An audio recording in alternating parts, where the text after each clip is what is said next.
I'm Joaquin. I'm Tom and Orpha's son. I'm Mariana. I'm Joaquin's sister, and I'm Tom and Orpha's only daughter. And we were thinking about what we have to share. And one of the stories that came to mind was we were. I think I was around. How old you were? I was like 12. You were 12, so then I was like 9. I think you're 8. I was 8. Yeah. That's right. And we were in Fresno with Greg Jr. And I don't know what we were doing, but we were out late at night. We weren't supposed to be out late at night. Summertime, really hot. And I don't know what led exactly to us. Boredom, I think, probably. So, and we stumbled upon, I don't know what it was. It was like turnips or some sort of hard fruit of some sort. Something that was in the ground. And I don't know who started it, but we grabbed them and started chucking them over this fence where people were having a barbecue. Yes. And so we kind of jogged away. And, we didn't jog away. Can I jump in? Well, I think they did initially come out, did they? Yeah, they did. Okay, so let me just intervene here. So what happened was we were walking in the middle of the street, just looking for something to do, like always. And we saw this party. I didn't remember it was turnips. Joaquin was the one who told me. I've always wondered. I knew we threw something. And we just decided it'd be fun to throw these over the fence. And then when we threw them over the fence, all three of us, I don't know how many we were throwing, we heard these guys go, "Hey, what?" And they came out running after us, so we had to book it. And it seemed like to this day, I feel like we ran like at least 3 miles. They would not stop. Yeah, they were right on our heels. It was crazy. And it even got to the point where I remember diving into bushes and lawns, and they were walking by us. But they didn't see us. They walked right by me. I remember they were talking about us. And we're laughing. Laughing, and we're trying to hold it back. And I even laughed so hard, and I'm going to share this with the entire family. And I don't care that I threw up on myself and had to regurgitate it and I peed on myself all at the same time. But it was so much fun, and they never caught us. We got away.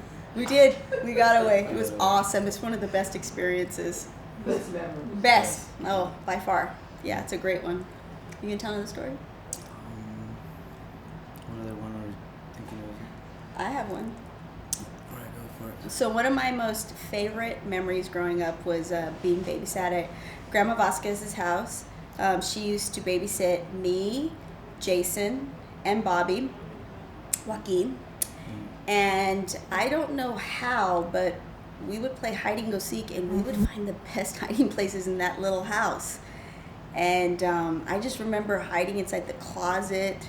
I remember going underneath her bed. But staying there for what seemed like hours. And that's just a really great memory. And another one I had, these were all fun experiences with Jason and Bobby. We wanted to see how fast we could pass a penny through our system.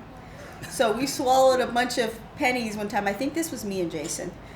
And we ended up passing it. And we remember looking down in the toilet and seeing it. And it was that same day. And that's just a really nice memory there. Do you remember anything else?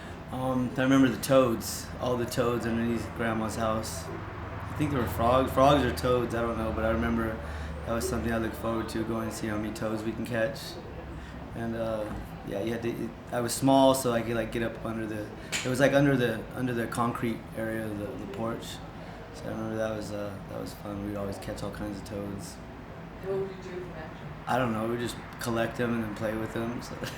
Have a toad party, yeah, probably? we had a toad party. Probably. Yeah. And then do you guys remember getting? You guys don't remember getting? So anytime a new baby would come into Grandma's house, Grandma would take the baby. Didn't matter how old they were usually. They could be a newborn. And she would take, obviously they'd have to be able to sit up. And she'd put them on her lap. And I remember seeing these little babies, and they could barely hold their little heads up. She'd be getting. And she'd start bouncing them, and they'd go higher and higher. And that's just I wish she was still around, because I wanted her to be able to do that to my son. I would watch her all the time, just in amazement, how people would just pass their babies over to her, and she would do this. So that's a really great memory. I remember Louis. Oh, yes. Louis used to tell us stories. I remember we'd look forward to it.